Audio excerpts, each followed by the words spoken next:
and supply functions of a certain commodity are given as follows. The demand and supply functions of a given or of a certain commodity are given as follows.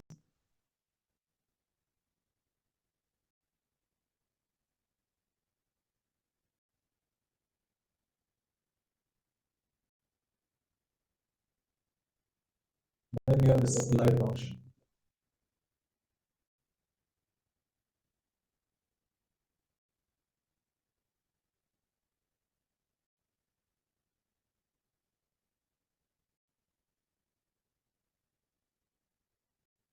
So we have QD the quantity demanded, so that is the demand function. Then QS is quantity supply, that is the supply function. Yeah?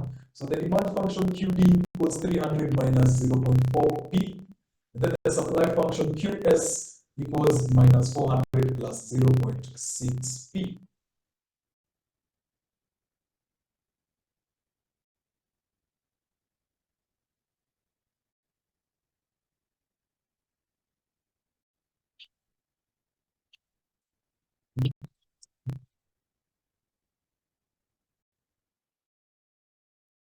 There, we are trying to find the equilibrium price and quantity. Yeah? The demand function is described by that, the supply function is described by that. Now, even before we start answering the question, there is something obvious you should be able to see, yeah? That you should note concerning the difference between demand and supply curve, yeah, function. Now, normally the demand function has a negative slope. You see this is the slope, yeah? And because it is negatively slope downward sloping, yeah, negatively or downward sloping, then you have a negative slope, yeah. Since the opposite to the supply function, that since the supply function has a positive slope, positive 0.6, you can see how the supply function looks like, yeah. So that is just another thing you need to be able to tell, even without someone telling you, yeah. So let's start by getting the logic behind equilibrium, yeah. That at equilibrium,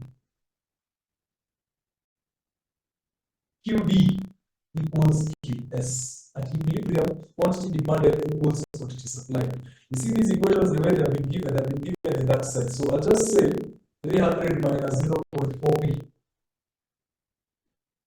300 minus 0.4p equals minus 400 plus 0.6p. Okay.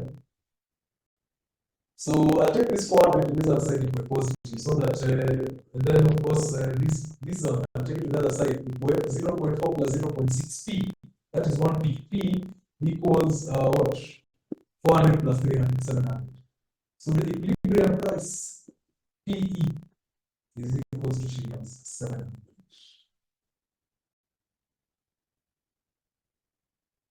The equilibrium price is shilling 700, and then of course we need to get the equilibrium quantity. Yeah, QD is equals to QS. Remember that at equilibrium these two are supposed to be the same. So I can decide to use either, and they'll give me the same solution. You can try for QD, let me use QS. Yeah, so QS, I'll use the function for QS. Yeah, minus 400 plus 0.6. But when we have P, when we have the price, like a server. 700, yeah, minus 400 plus 0.6p. Remember the price was 700, the equilibrium price, yeah? And I think we get the same thing, I believe.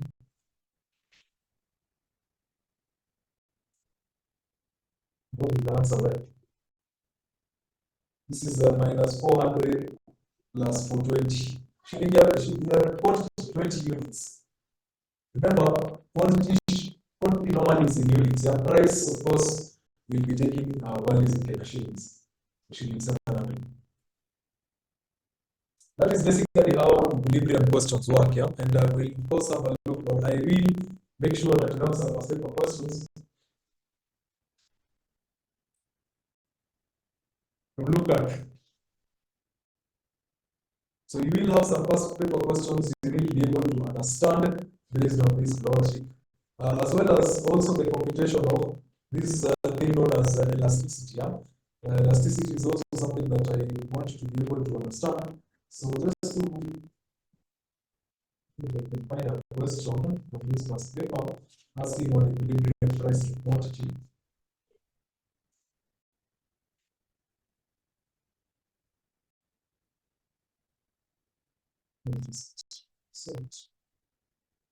Yes, there is, you can have a look at Cooper's paper, November 2019. November 2019, question 1, dog. November 2019, question 1, D. D for dog, yeah? November 2019, question 1, D.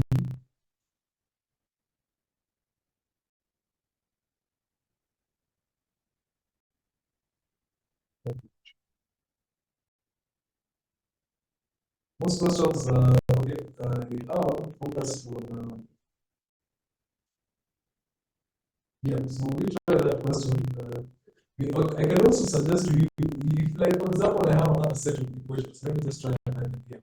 If we say that QD, I have another question. If we say that quantity demand QD is equals to 10 minus 3 over 4P, if QD is equals to that, and then QS is equals to minus 15 plus 6P, determine the same question, yeah, that is PE and QE. Equilibrium price and quantity. This is a different question, yeah?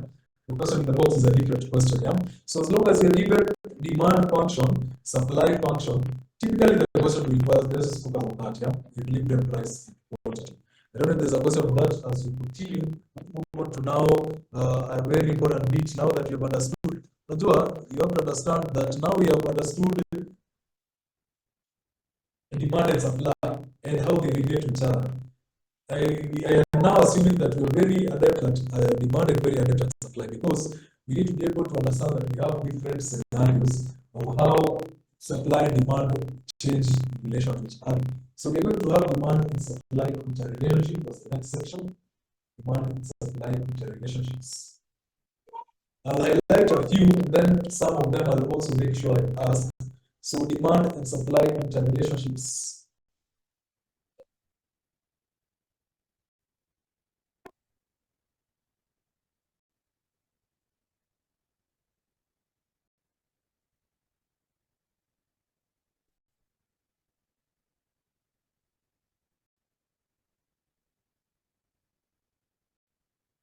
So this one leads us to understand how these diagrams for demand and supply look like, yeah, and how, once again, in the previous sections we talked about how demand and supply shift movement, yeah. These curves that I had for demand and supply, they are not constant. They can move from this point to another point depending on whether you have an increase or decrease in some variables. So I want us to look at the first kind of interrelationship A, the effect of increase in demand, the effect of increase in demand while supply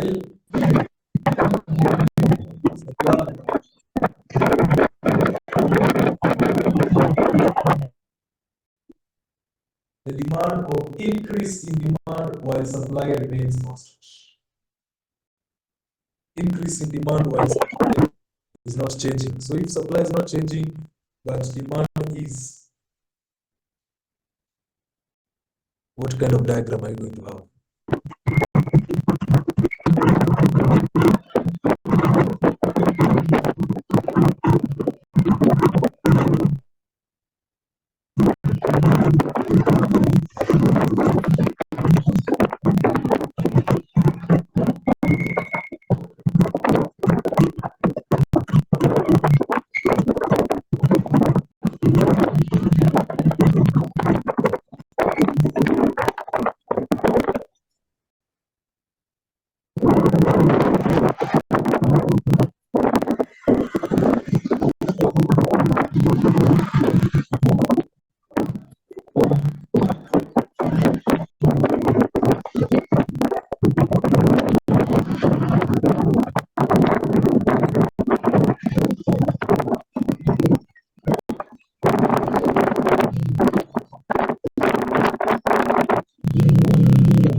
So we have that diagram there. I hope it's clear now.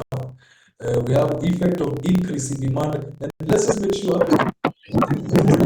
these diagrams very much like this one. So let's make sure we can be able and at good time. Yeah, let's just make sure we finish with this very quickly. We can read about a shift. Yeah, we are talking about a shift in the demand curve in that order. Yeah, that is from, and you can see supply does not change. Supply is constant. Yeah, but demand goes from D0 to D1. Yeah, want to be able to explain that scenario. I believe we have just now. This is QE. Yeah, this is okay. Q1 and Q2. Yeah. This is Q1 and Q2. As long as you have the diagram in this order and you can explain it very well, you don't have much issue. So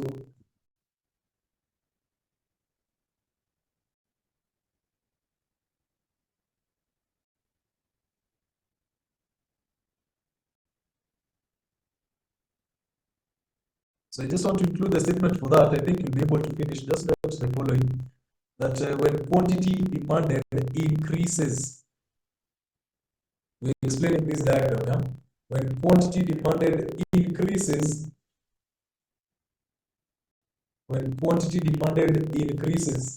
from Q1 to Q2,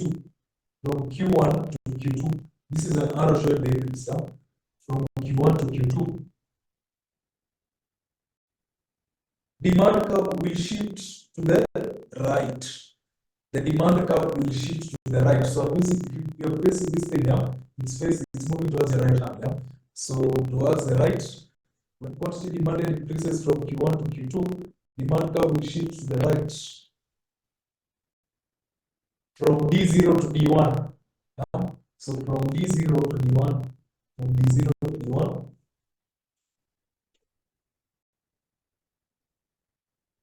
forcing the price to increase, or forcing the price to go up. You can see here, forcing the price to go up from P1 to P2. This is P1, this is P2. Forcing the price to go up from P1 to P2.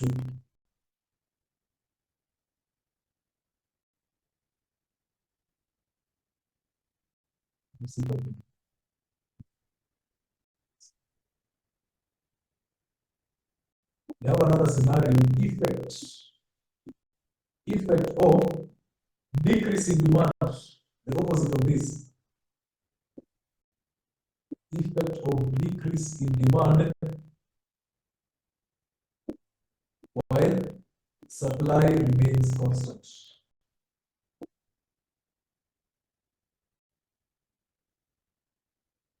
Effect of decrease, now the opposite, yeah? While supply remains constant. I think this one, for someone who's very keen, is quite obvious, yeah? That the demand curve will now move to the left, yeah? Instead of to the right, like this scenario in the first case. So once again, just to be able to enable you understand that you're using more or less the same diagrams, yeah? But in different direction, yeah? So this is the supply curve. The demand curve is now moving. D0 will be, let me just use D1 now. D1 and D2, yeah? D1 and D2. Whenever we now have price decrease, yeah? The arrow, you can see the arrow is moving to the left. Decrease in demand, yeah? And decrease in demand basically will now cause, or will now have an effect of decrease in price, right? So if this is the original equilibrium, E1 is now moving to E2. Is making the equilibrium point.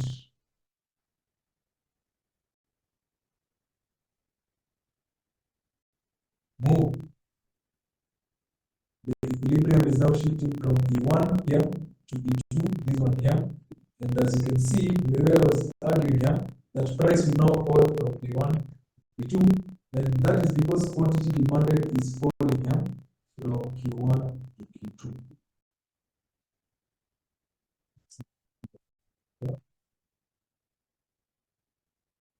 That is effect of decrease in demand when supply remains constant. We'll explain it as well. Explain it. Of course, this is price. Price, make sure I just label that. Price, this is quantity. So supply is very important for you to be able to understand the significance of diagrams. Yeah. With the aid of a diagram, explain the effects of increase in income, for example, yeah, that is another scenario that we will see. Explain the effect of the increase in demand and decrease in supply at the same time. Yeah? And we need to be able to understand all this. It's about 1 more minute. I explain this one now. Or I can simply, there is no question. I'm not saying I hope there is no question. I'm saying if there is a question, yeah, of course, if there is a question, please ask. I'm hoping there is no question so that we continue as quickly as possible.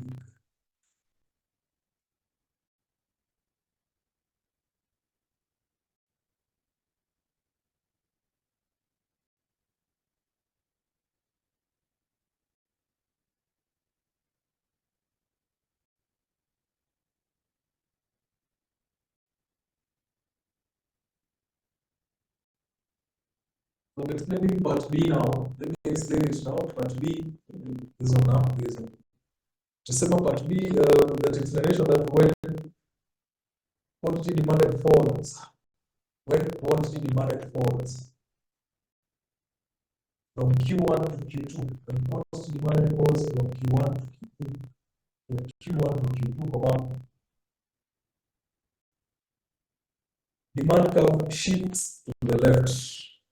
Demand curve shifts to the left. Demand curve shifts to the left from D1 to D2. Demand curve shifts to the left from D1 to D2, forcing the price to fall. Forcing the price to fall. Forcing the price to fall from P1 to P2. Forcing the price to fall from P1 to P2.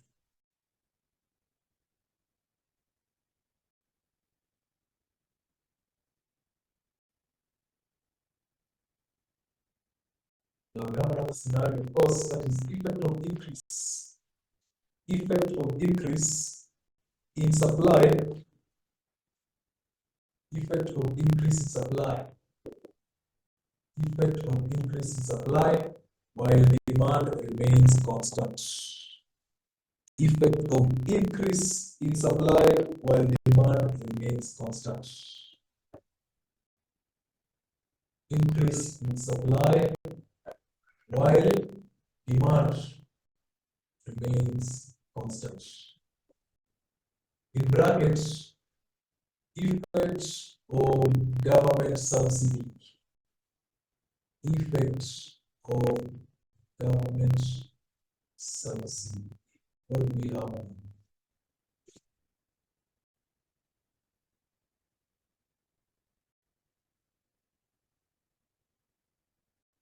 Effect of increase in supply while demand remains constant. Let's now the diagram first.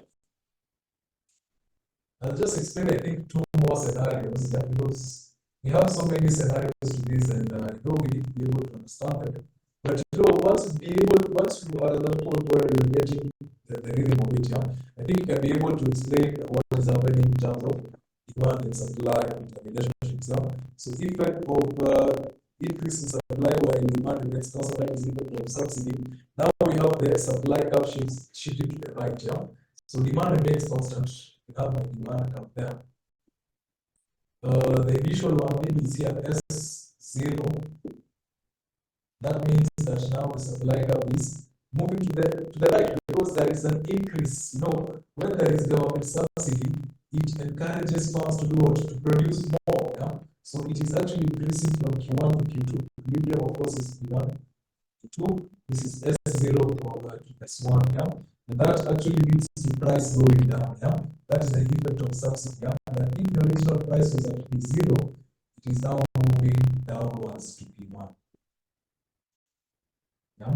Quantity is increasing. So that is increase in supply while demand remains constant.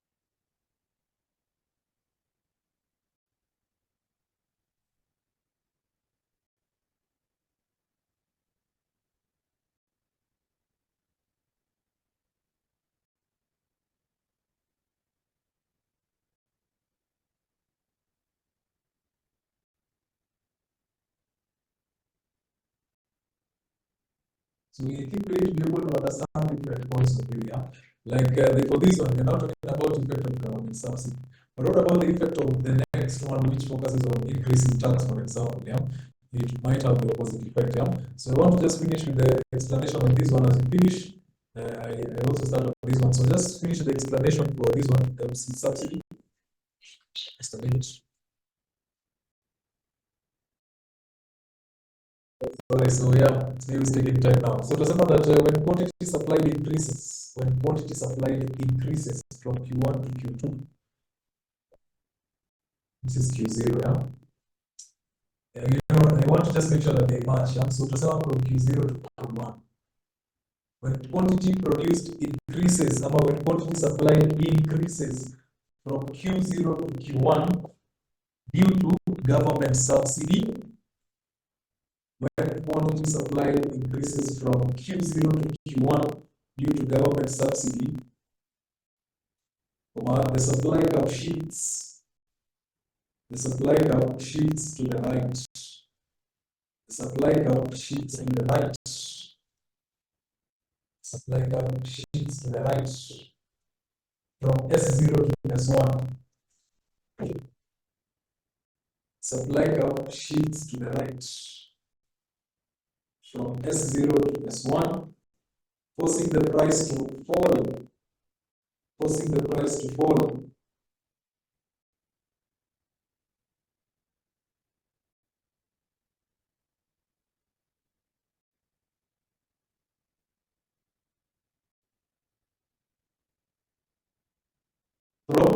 Forcing the price to fall from P0 to P1.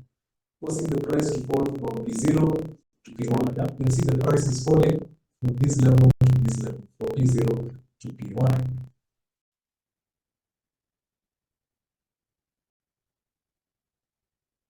Now, the next scenario, yeah, we want to talk about effect of decrease. Decrease in supply while demand remains constant.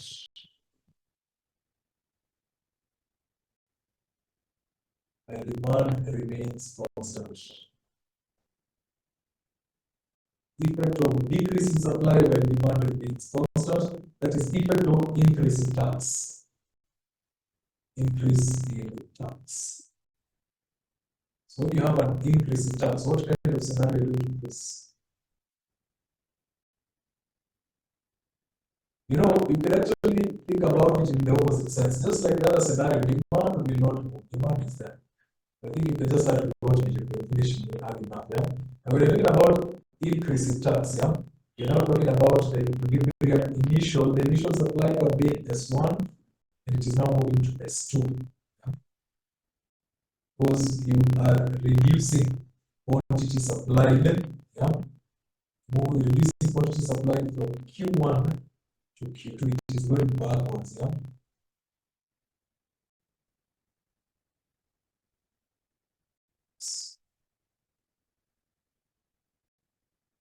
Which causes the price to actually go up from P1. The opposite of that. So by now, I think,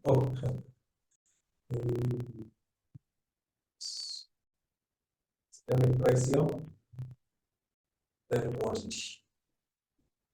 This is standard practice. It is important to just make sure you have both things going on. Price against quantity. Equilibrium is shifted now. E1 here is moving to equilibrium points. Equilibrium now. Anywhere you're seeing letter E is highlighting to the points of the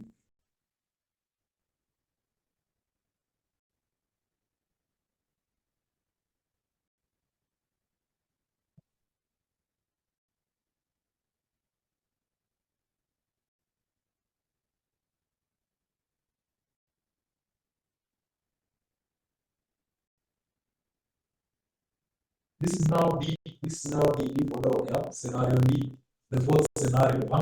Then, of course, there's a fifth scenario. Just move on to that. Make sure you have space for explanation. There's an explanation there. There's an explanation there.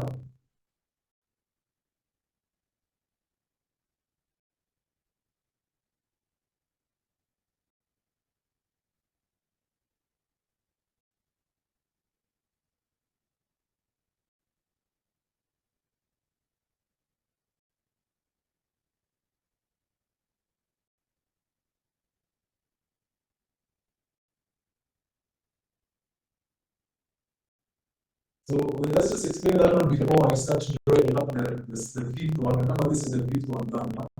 Yes, let's get used to this exercise, yeah, of coming up with these diagrams, because you never know which one you might be asked, yeah.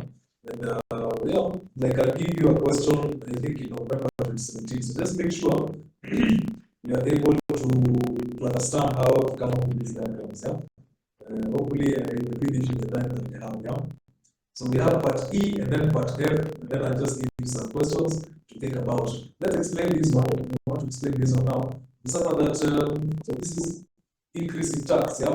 Yes. Remember that when the government increases tax, quantity supplied reduces.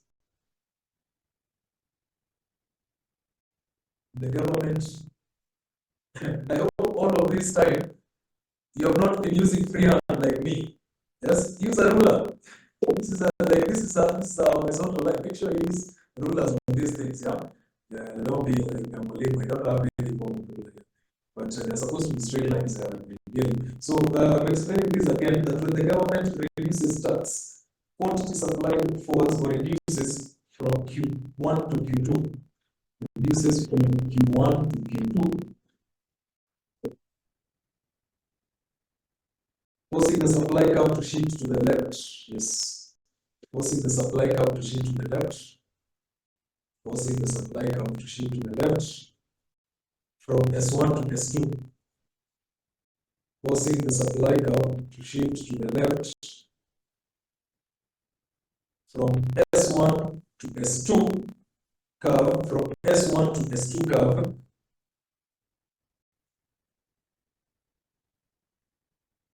And this will make the price to go up. This will make the price to increase. This will make the price to increase. This will make the price to increase. This will make the price to increase from P1 to P2.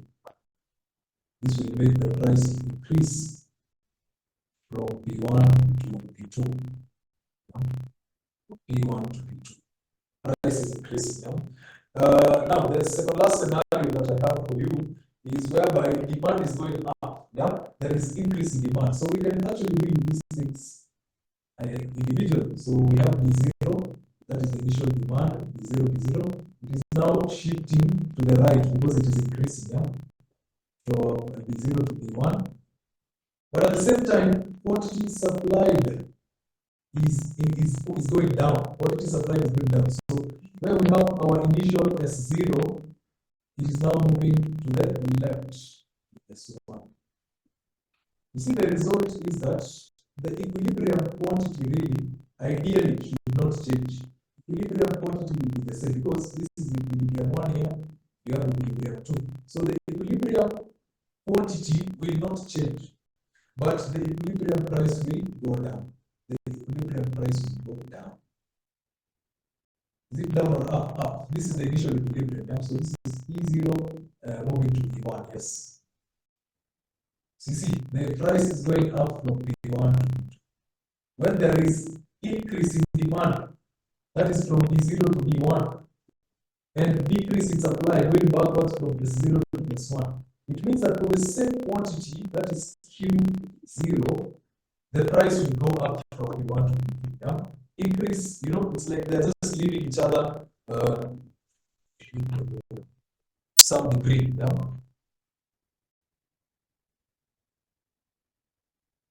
Which part do you want me to repeat? I don't know if there's a part that you need me to repeat. Or the point on this one, let me just repeat the effect of increase in tax. Okay?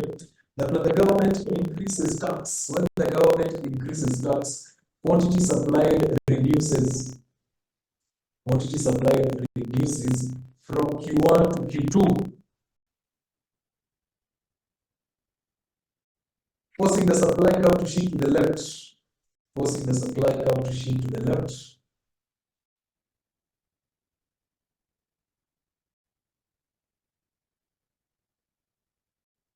From S1 to S2. Shift to the left from S1 to S2. And the new price will be the price. This will force the price to increase. This will force the price to increase from P1 to P2. Forcing the price to increase from P1 to P2. Then we have part E here now. This is the next one. Diagram: effect of simultaneous increase in demand and decrease in supply. Want to explain that one?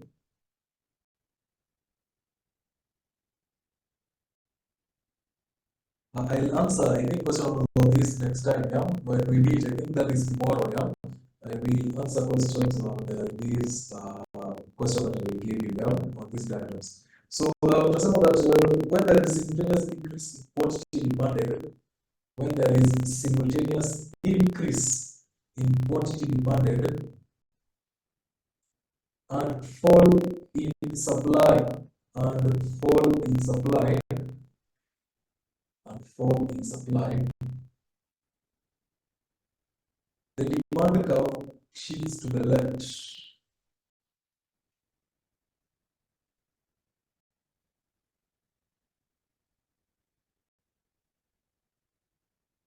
The demand curve shifts to the left from D0 to D1. The demand curve shifts to the left from D0 to D1. It is shifting to the left, yeah? From D0 to D1.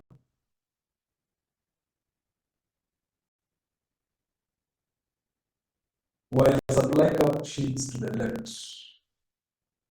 While supply curve from S0 to S1, yes. While supply curve shifts from S0 to S1. Supply curve shifts to the left from S0 to S1.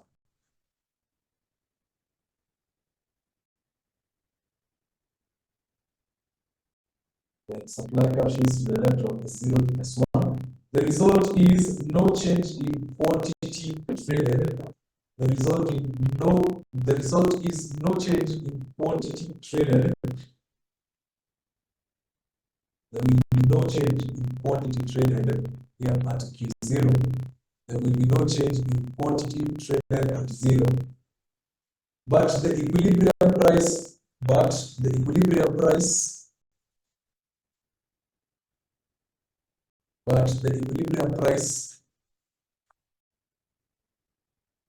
will be forced to increase. The equilibrium price will be forced to increase from P1 to P2. Equilibrium price will be forced to increase from P1 to P2. Equilibrium price will be forced to increase from P1 to P2. That is part E, okay?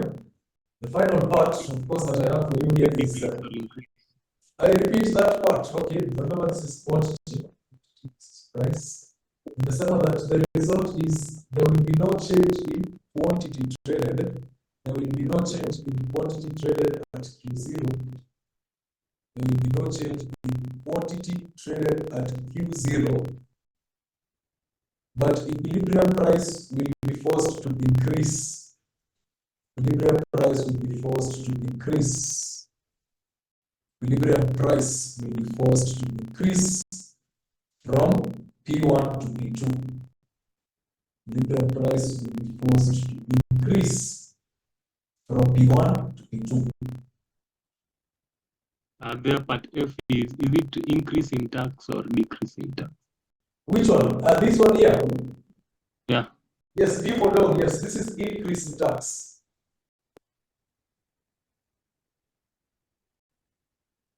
Any other thoughts in terms of clarification?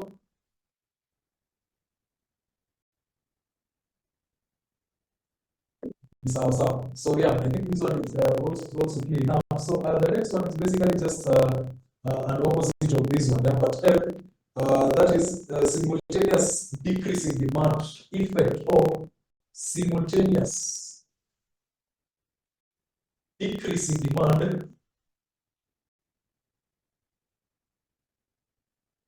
and increase in supply. Decrease in demand and increase in supply. What will get to happen here? So let's see as the last diagram. So remember to be some that economics, we encountered with three main things that will be your problems and your questions. Yeah? That is, of course, questions on explaining, stating, etc. questions on computation. Yeah, we have done a few computations here and there, as well as computations on questions on diagrams. Yeah, having to explain some point of view with the aid of a well-labeled diagram. Yeah, this is just one of them. This is not the last one. Simultaneous decrease in demand. So I told you that I can start to decrease in demand. If this is my initial demand, it can decrease from D0 to D1. But let's talk about D1 to D2. Yeah? That is decrease in demand. From D1 to D2. So it is shifting to the left. Yes, shifting to the left. But at the same time, supply is increasing. So if my initial supply maybe was here, S1, it is now increasing to S2.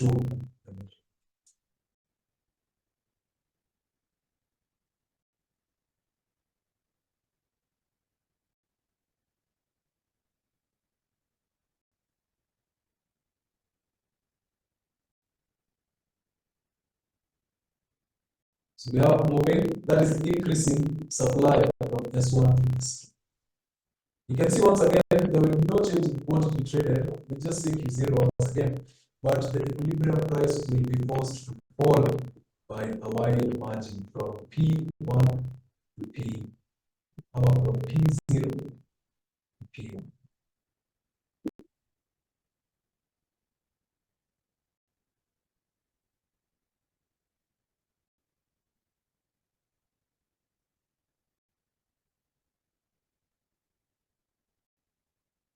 So this is some explanations for those. And then after you're done with the explanation for this last one, you can write down some paper questions was based on this theory, based on this theory, but explained in slightly different way, slightly different. But it is basically similar.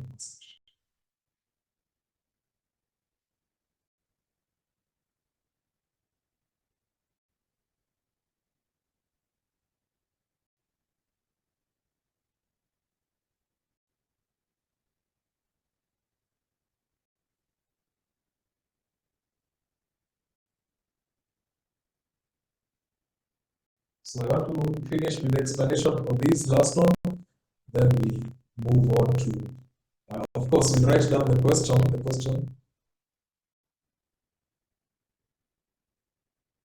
Let's finish the diagram, then we do the question.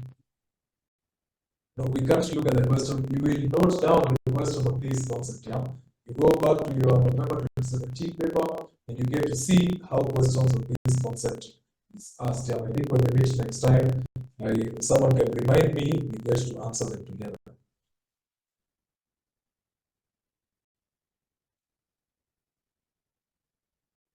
Yeah, does anyone have a lesson after this? Just to So I'm explaining this one. Now, effect of simultaneous decrease in demand and increase in supply. You said that when there is simultaneous,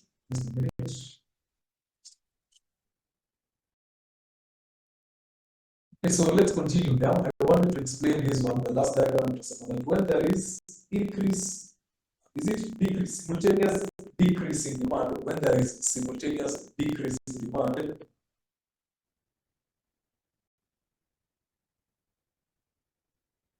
and increase in demand, and increase in demand, and increase in demand,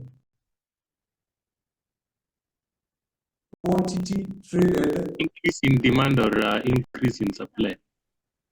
Increase in supply, yes, sorry for that, yeah. So when there is simultaneous decrease in demand and increase in supply, thanks for that. When there is simultaneous decrease in demand and increase in supply,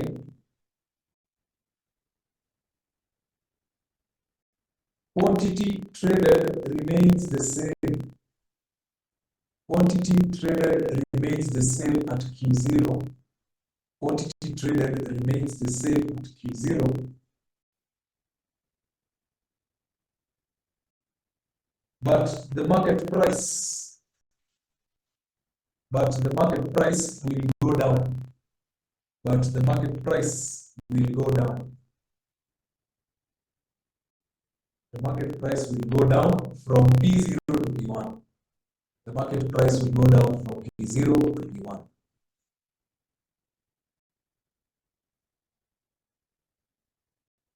So the market price will go down, yeah, from P0 to you can actually see, I just forgot the R.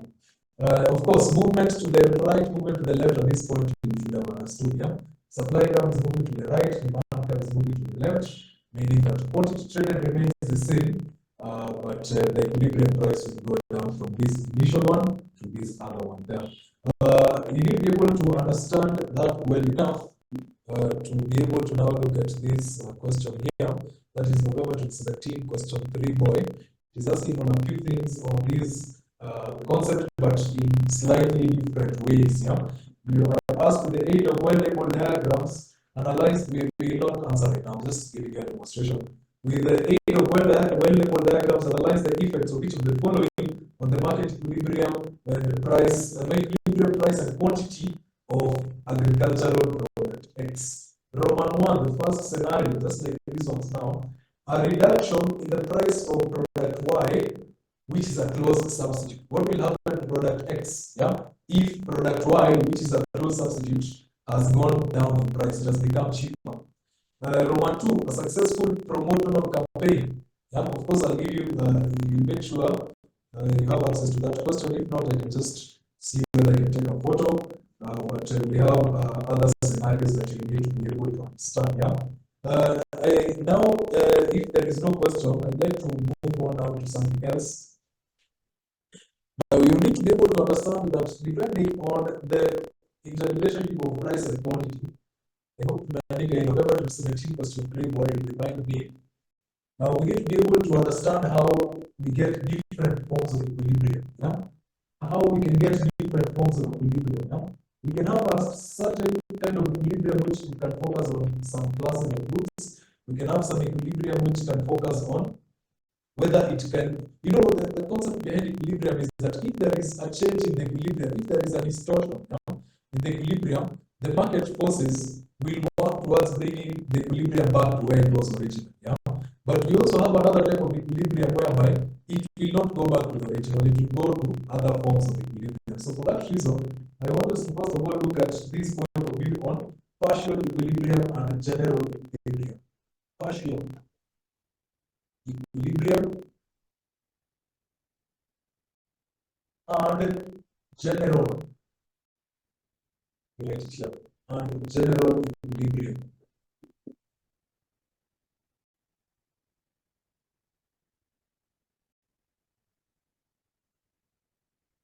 Partial equilibrium and general equilibrium.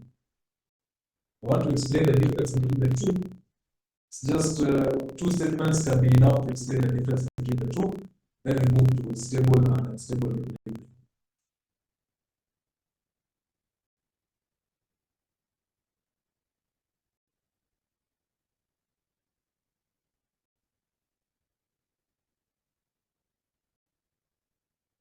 So let's explain the distinction between the two. Let's say that partial equilibrium refers to the study. Partial equilibrium refers to the study of the individual behavior. Refers to the study of the individual behavior, decision making. Refers to the study of individual behavior, decision making, and the functioning.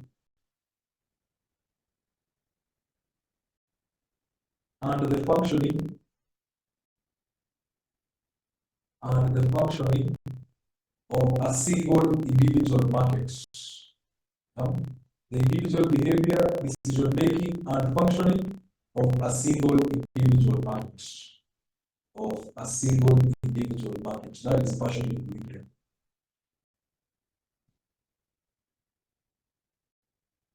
That is partial equilibrium. Yeah? You're looking at the equilibrium or the market equilibrium of a particular market. Yeah? particular industry, for example, yeah, particular class of goods and services, yeah, that is partial equilibrium. What about general equilibrium? Let's explain the second one. The other one is clear. Let's explain general equilibrium. About general equilibrium, that this refers to the analysis. General equilibrium, this refers to the analysis of all individuals,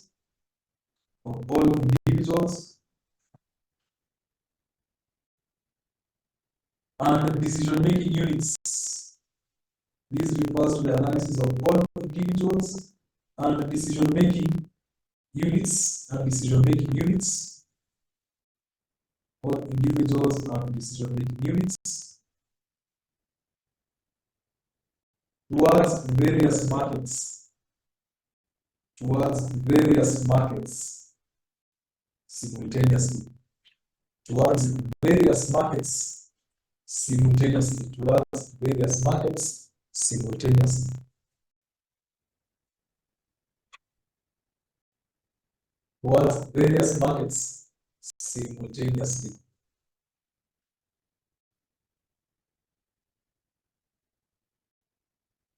So that is partial and general equilibrium. Yeah.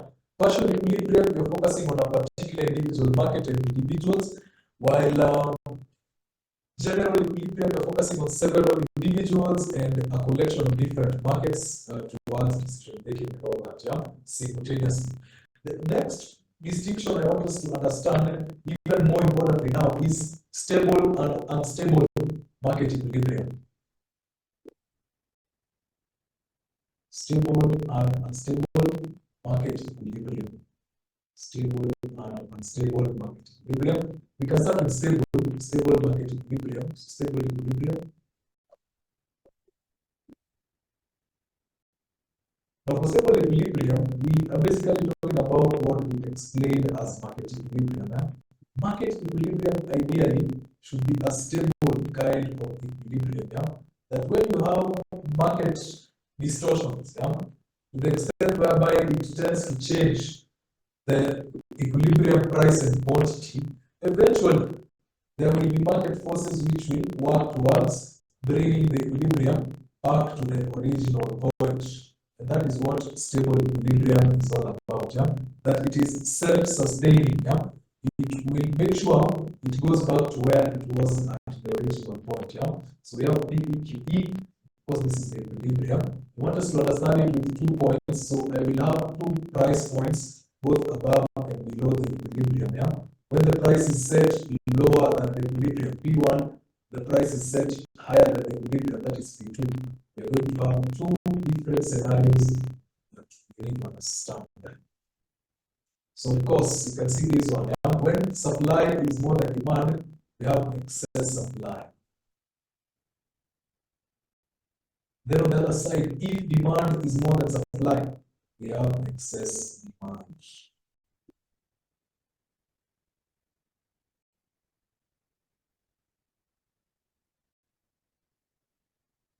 I don't even have to explain it in terms of quantity now. It is very obvious, yeah, that if B equals this level and S is at this level, then there is a gap in terms of excess demand. So I just want to finish to explain that. We actually finish up with today's topics. A few things we need to understand, but let's see. I think by now we are very adept at having diagrams. Yeah? So anytime we have this price increase, it will force the equilibrium down. But also, if there is a lower than usual price decrease, it will work towards bringing the price up to equal extent. Don't worry about the size of the arrows power. They are basically the same effect, but in the opposite sense. So we want to explain this diagram as you will finish up with that in stable equilibrium,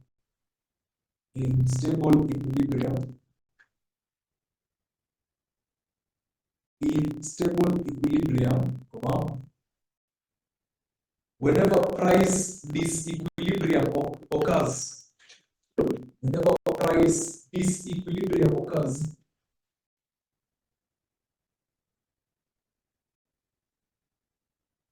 price disequilibrium occurs, it creates some forces. It creates some forces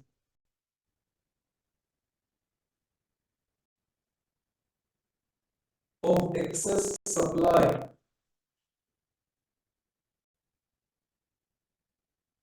Let me repeat here. Whenever disequilibrium occurs, it creates some forces of either excess supply,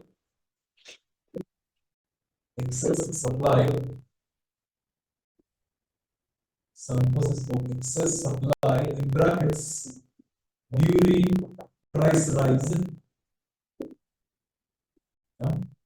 It creates some forces of excess supply in brackets during price rise or excess demand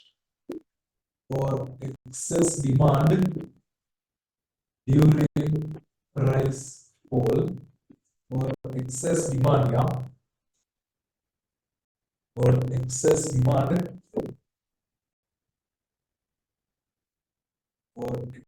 demand during price fall,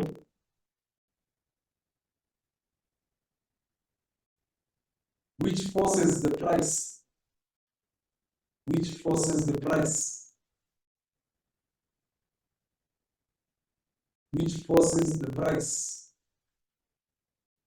back to the original equilibrium, which forces the price back to the original equilibrium E. Let me repeat. Try. Whenever disequilibrium occurs, it creates some forces of either excess supply during price rise or excess demand during price fall, which forces the price back to the original equilibrium.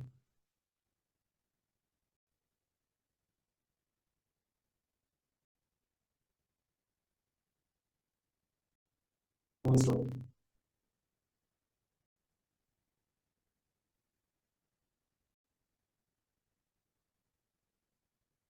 This is known as stable equilibrium.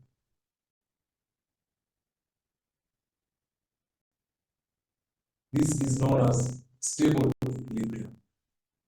Just underline stable equilibrium. This is known as stable equilibrium.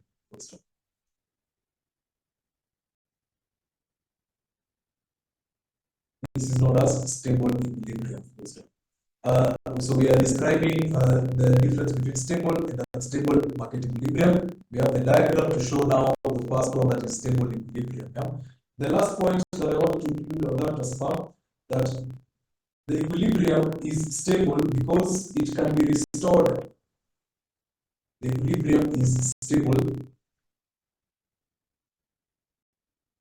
because it can be restored. It can be restored. It can be restored.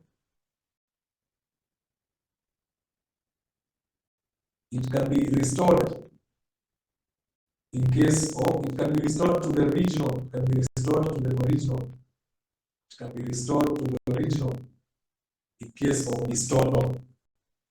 It can be restored to the original in case of distortion. Ukiwa na kitu inaitwa distortion. Okay.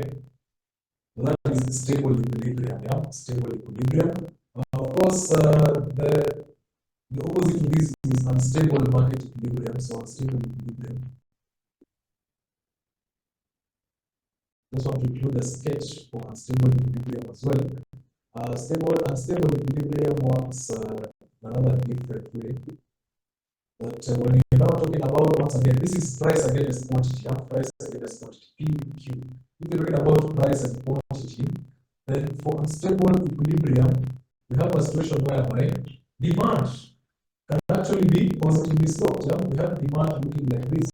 Remember, we always say that demand should be negatively sloped. Yeah? But if you have demand looking like that, and supply sometimes might be a bit distorted as well, yeah? Like that.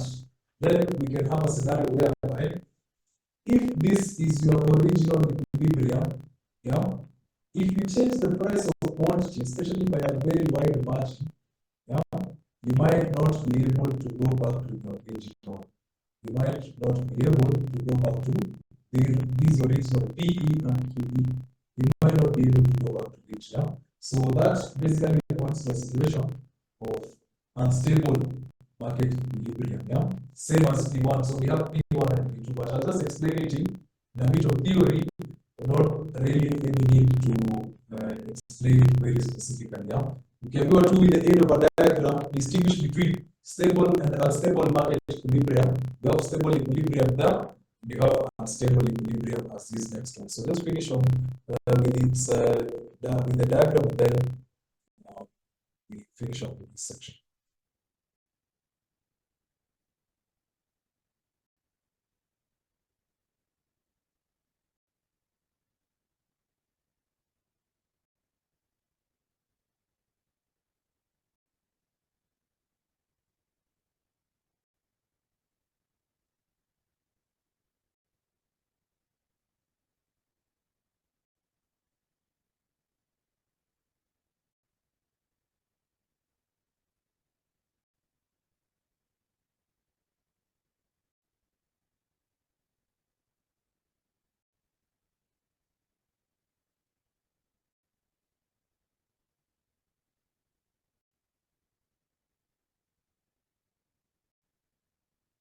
I'm about to explain unstable equilibrium, by the way. I'm about to explain this. So just make sure, yeah, as much as not near a ruler, just make sure that it is quite specific what we have. Yeah.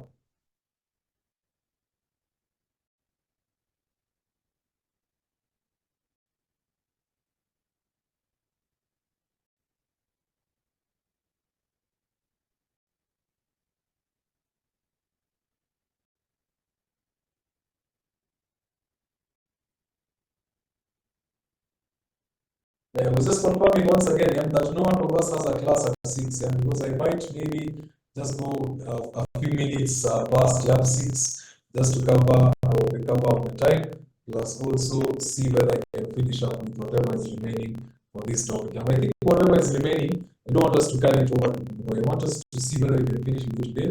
Tomorrow we start with topic 3. Yeah, topic 3 of micro. Remember, we have topics in micro and macro. So topic 3. Then we very quickly cross over to macro, yeah, macroeconomics. So this is supposedly the equilibrium point, yeah, supposed to be there, but it has its own issues, yeah. You see, for this one, we were saying that whenever we have a price disequilibrium, if price moves away, if price moves away from PE, it will create forces which will bring it back to this original here. But in this case, it is a bit different, yeah. That whenever you are shifting the price to either somewhere below or above, there will be forces, yes, but it will push the price away from this equilibrium. Yeah? So instead of it moving back to this equilibrium, it will move to another equilibrium away from the original. And that is what unstable equilibrium is all about. So we can say that whenever there is this equilibrium price, whenever there is this equilibrium price, whenever there is this equilibrium price, it creates some forces. It creates some forces of either excess demand or supply. It creates some forces of either excess demand or supply. Excess demand or supply, which pushes the price,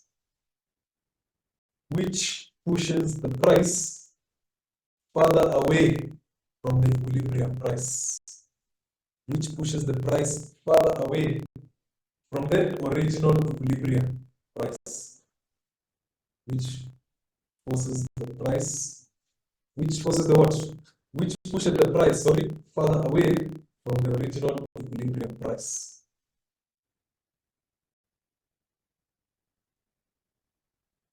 This is unstable equilibrium. This is unstable equilibrium. This is unstable equilibrium. This is unstable equilibrium. So nimesema nini? That whenever there is this equilibrium price, it creates some forces of either excess demand or excess supply, which pushes the price further away from the equilibrium price. This is unstable equilibrium. This is unstable equilibrium.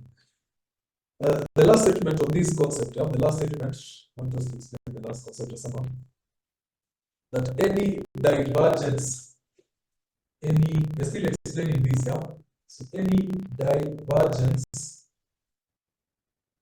from the equilibrium price, any divergence from the equilibrium price will force the price to move. Any divergence from the equilibrium price will force the price to move further away from the equilibrium, further away from the initial equilibrium, further away from the initial equilibrium,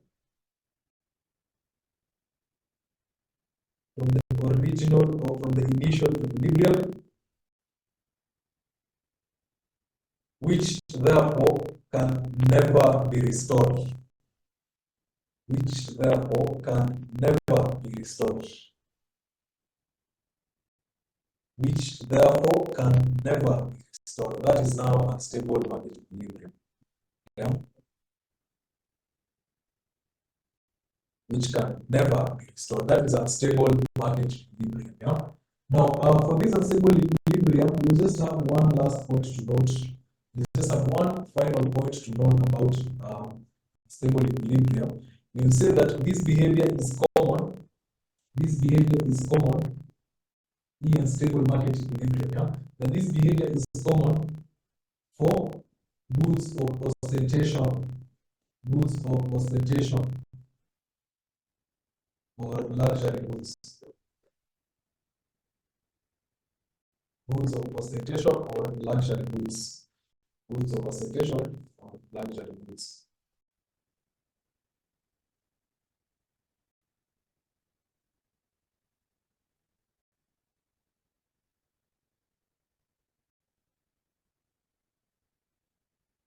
Now, I don't know if there's any question on that,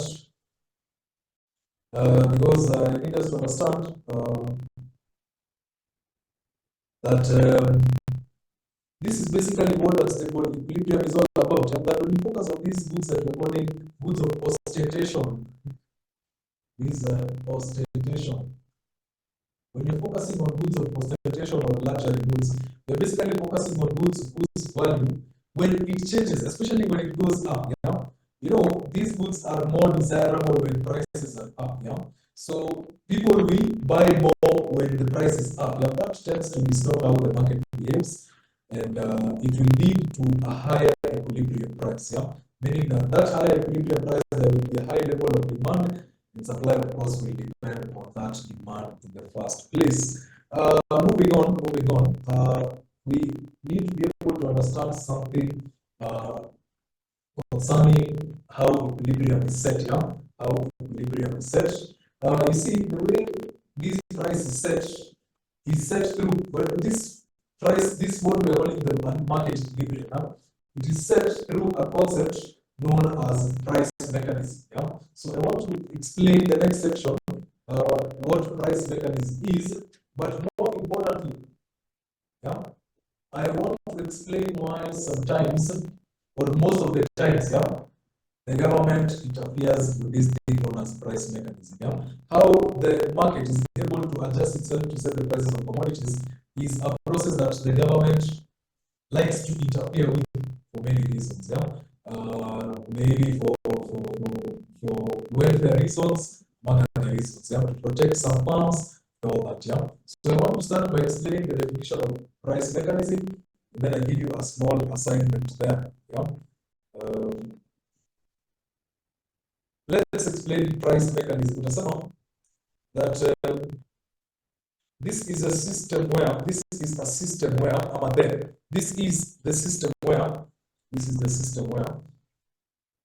the forces of demand and supply. This is the system where the the forces of demand and supply, or the market forces of demand and supply. This is a system where the market forces of demand and supply determines the prices of commodities. Determines the prices of commodities. Determines the prices of commodities.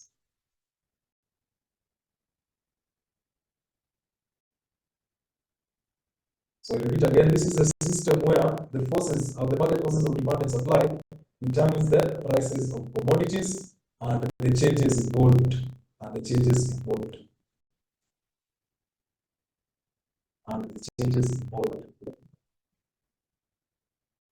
Now I'm providing a small assignment there. I want to give you a small assignment and you will actually help with these things when we meet next time. Not even me, you will help yourself in future reference, as part of future reference. Yeah? Make sure you take time to find the solutions to this assignment. So assignment, highlight the importance of price mechanism. Highlight the importance of price mechanism. Highlight the importance of price mechanism. Highlight the importance of price mechanism.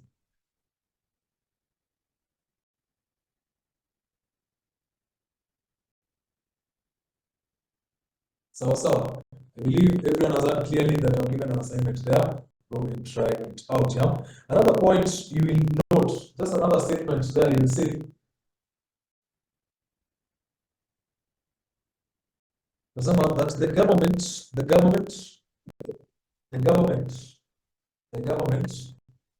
usually interferes. The government usually interferes. The government usually interferes with the price mechanism. The government usually interferes with the price mechanism for the following reasons. The government usually interferes with the price mechanism for the following reasons.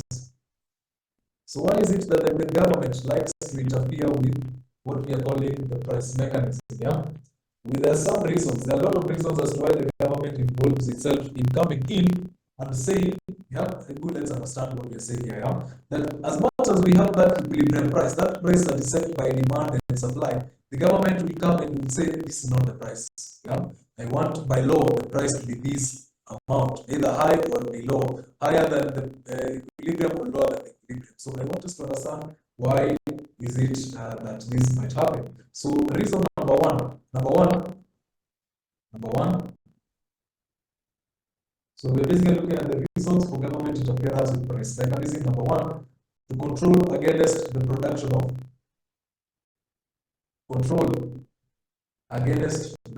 of socially undesirable goods. Control against production of socially undesirable goods and services. Socially undesirable goods and services, e.g. drugs. Socially undesirable goods and services. Control against production of socially undesirable goods and services, e.g. drugs.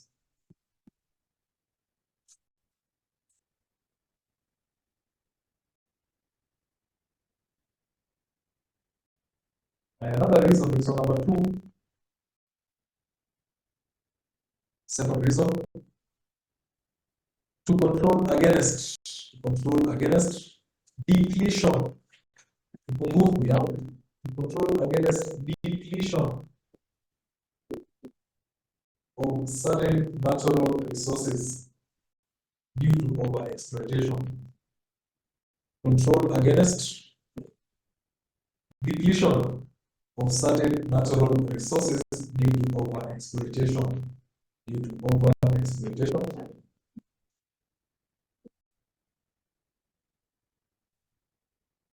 So you want to make sure that they don't run out, yeah? Like forest, for example, yeah? Because you can cut down all the forest if you don't have a forest anymore, yeah? So to control against depletion of certain natural resources due to overexploitation. That is number three, to control against externalities, e.g. pollution. control against externalities. Externalities from the word external, yeah? To control against externalities into pollution. Pollution.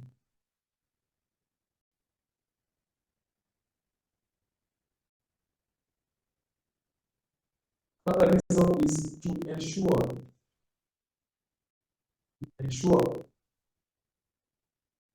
equitable distribution.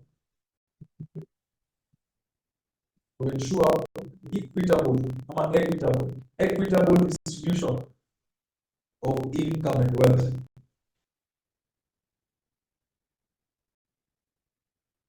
To ensure equitable distribution of income and wealth. Another one is to ensure the provision, and to provide, yeah, to ensure the provision of essential goods and services.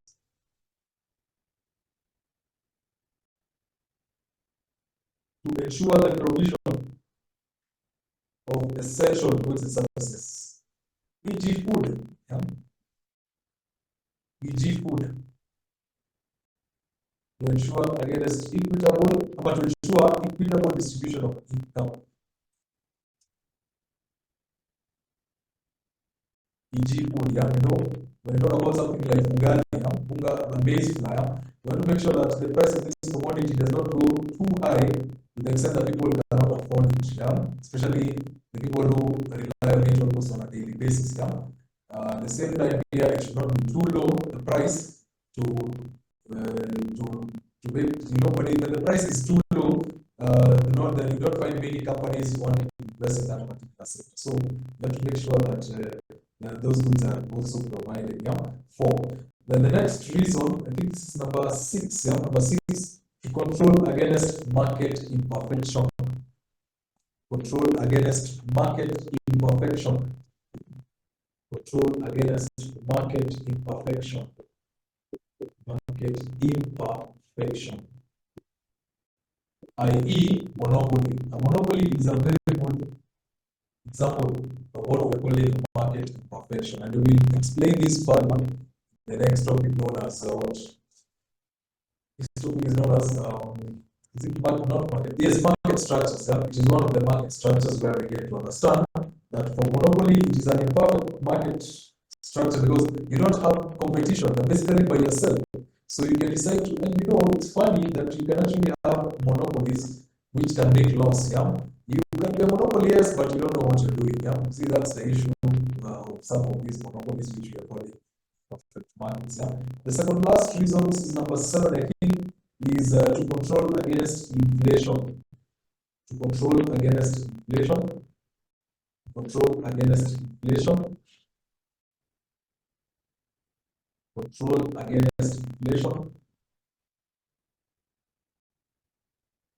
Then the last reason is to attain full employment of resources. To attain full employment of resources. Attain full employment of resources. Full employment of resources. Yeah? Yes. So when you have some kind of market structure like monopoly, you might actually not have full employment of resources. Yeah. So you might need to think about that. Yeah. So I don't know if there's a question regarding price mechanism, but before that, let me just move on and look at the methods of interfering with price mechanism. Methods of interfering with price mechanism.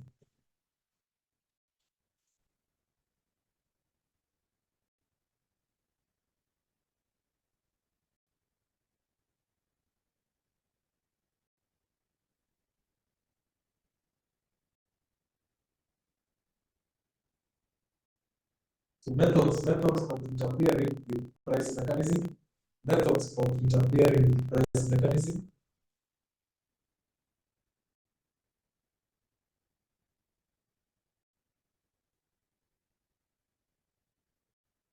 Methods of interfering with price mechanism.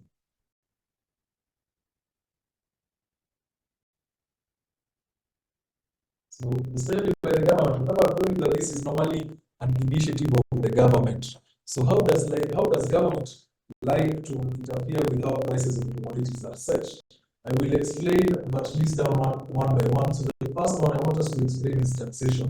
Through taxation, obviously, and you're going to see that taxation is one of these tools that we call tools of fiscal policy tools, yeah, tools that are aimed to control the level of consumption and the demand, yeah. So one of those tools is this thing known as taxation. Taxation.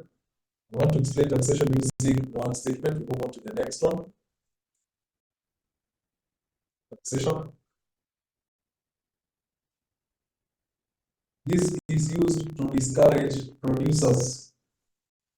This is used to discourage producers from overcharging consumers. This is used to discourage producers from overcharging consumers. This is just how the government likes to play with it, yeah? So this is used by producers. This is used to discourage producers from overcharging consumers.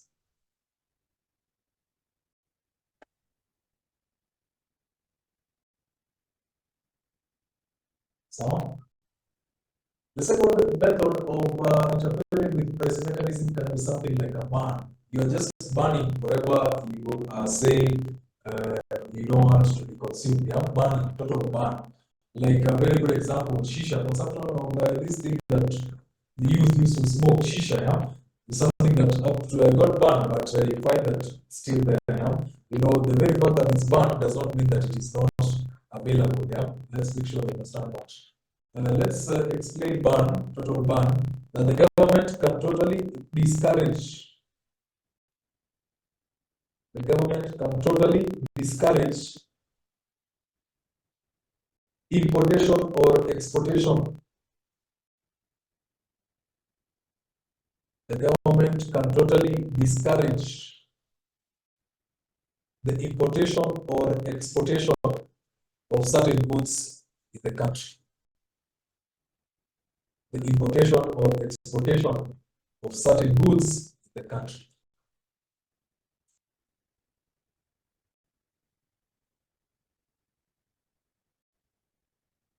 Number three way, the third way is through giving subsidies. Giving of subsidies. The subsidies, yeah. We know, of course, that this is a government initiative, yeah. That if the government wants to give subsidies, it wants to encourage production and consumption of this commodity, yeah, like agricultural commodities, yeah. You make sure that you meet part of the production cost of this is what a subsidy is, yeah. You are agreeing that if the production cost of this sector is very high, the government can meet like part of that, a huge part of that production cost, so that it can become cheaper for those producers, and ultimately they can charge a lower price. Let's explain that the government can provide subsidies to producers. The government can provide subsidies to producers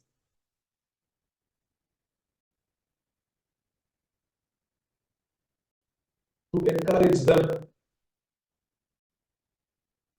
to encourage them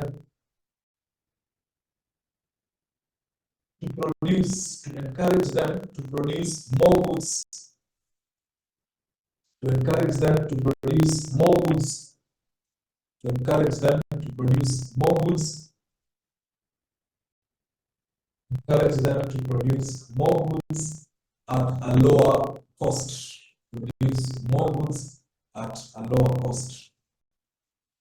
Produce more goods at a lower cost. What if the government can set up, number four, what if the government can set up a lowest amount, they can set up a price of labor? Yeah? That is where we have something known as minimum wage legislation. That is exactly what minimum wage legislation is. That we're saying that for this given class of work or industry, yeah, the least someone should be paid is this amount. Yeah? So minimum wage legislation. Minimum wage legislation. I want us to explain what minimum wage is. Minimum wage legislation.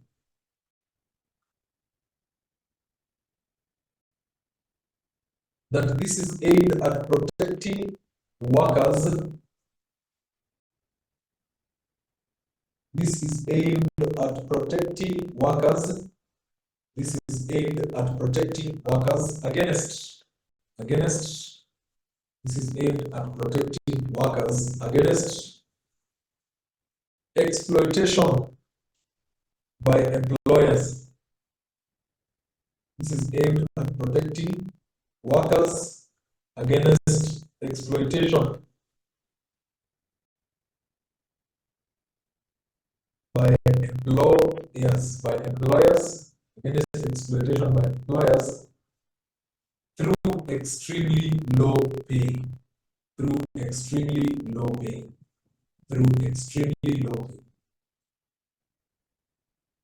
This is aimed at protecting workers against employers through extremely low pay.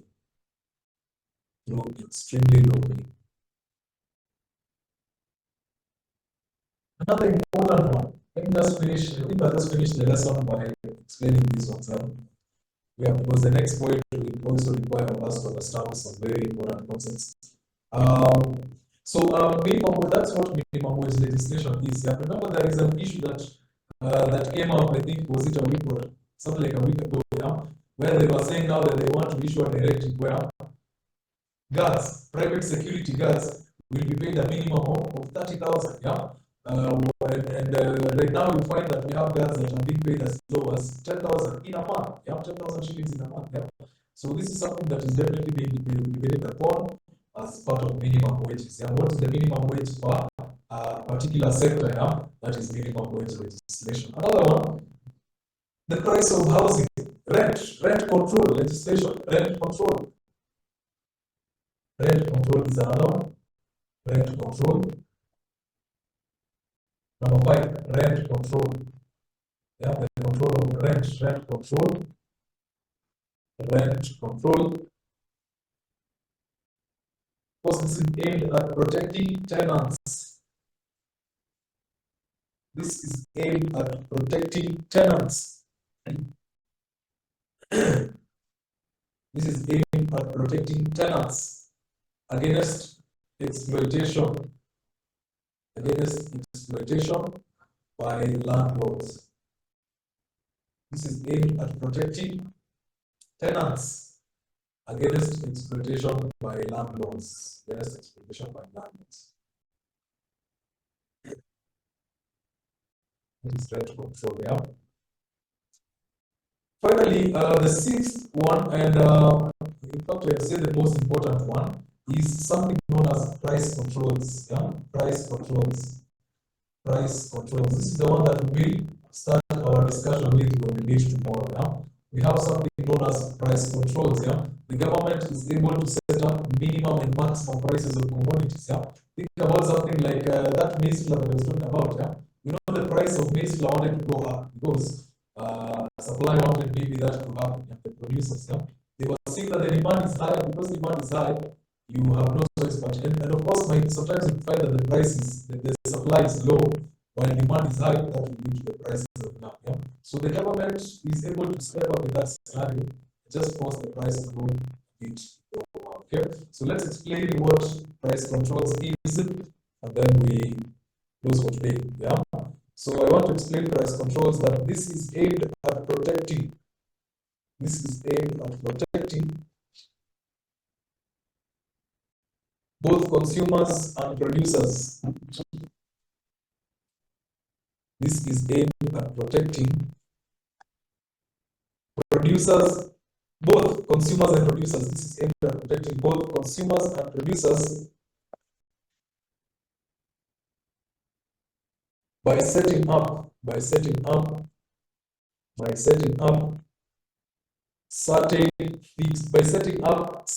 fixed prices. By setting up certain fixed